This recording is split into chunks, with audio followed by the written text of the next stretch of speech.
Nandito tayo sa Ponte Verde pala. Ito ay magkano? 12?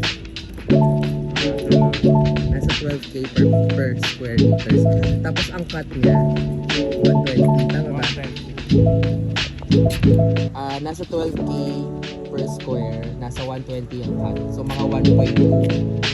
Pero tingnan mo naman, napakaganda.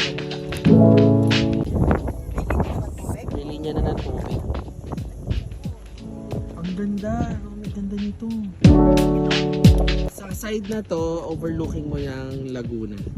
Diba? Sa kabilang side, windmills. Talaga naman. Perfect. Ang ganda.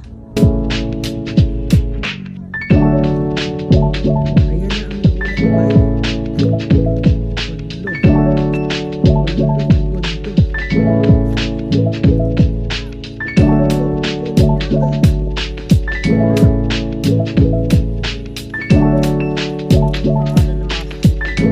Ang ganda dito guys kasi ito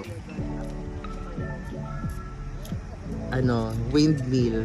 Pagpunta mo dito sa kabila, Laguna de Bay agad.